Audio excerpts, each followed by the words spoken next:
সব ছায়া শুধু আলো না থাকার জন্য হয় না, কিছু ছায়া নিজেরাই বেঁচে থাকে।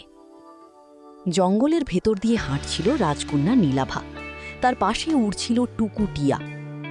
হঠাৎ নীলাভা থেমে গেল। মাটিতে একটা ছায়া পড়ে আছে, কিন্তু আশেপাশে কোনো গাছ নেই।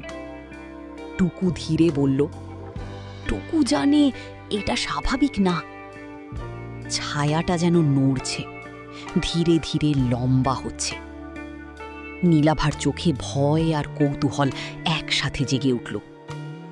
হঠাৎ পিছন থেকে শোনা গেল পরিচিত কণ্ঠ।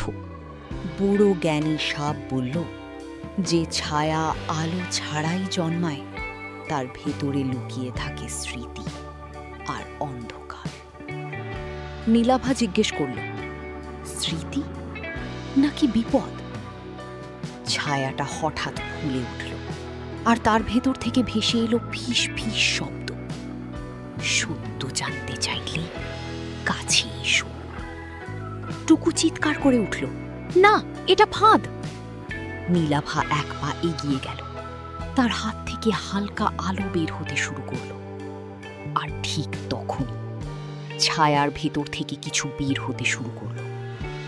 সব সত্য জানা ভালো না, কিছু সত্য তোমাকে বদলে দিতে পারে।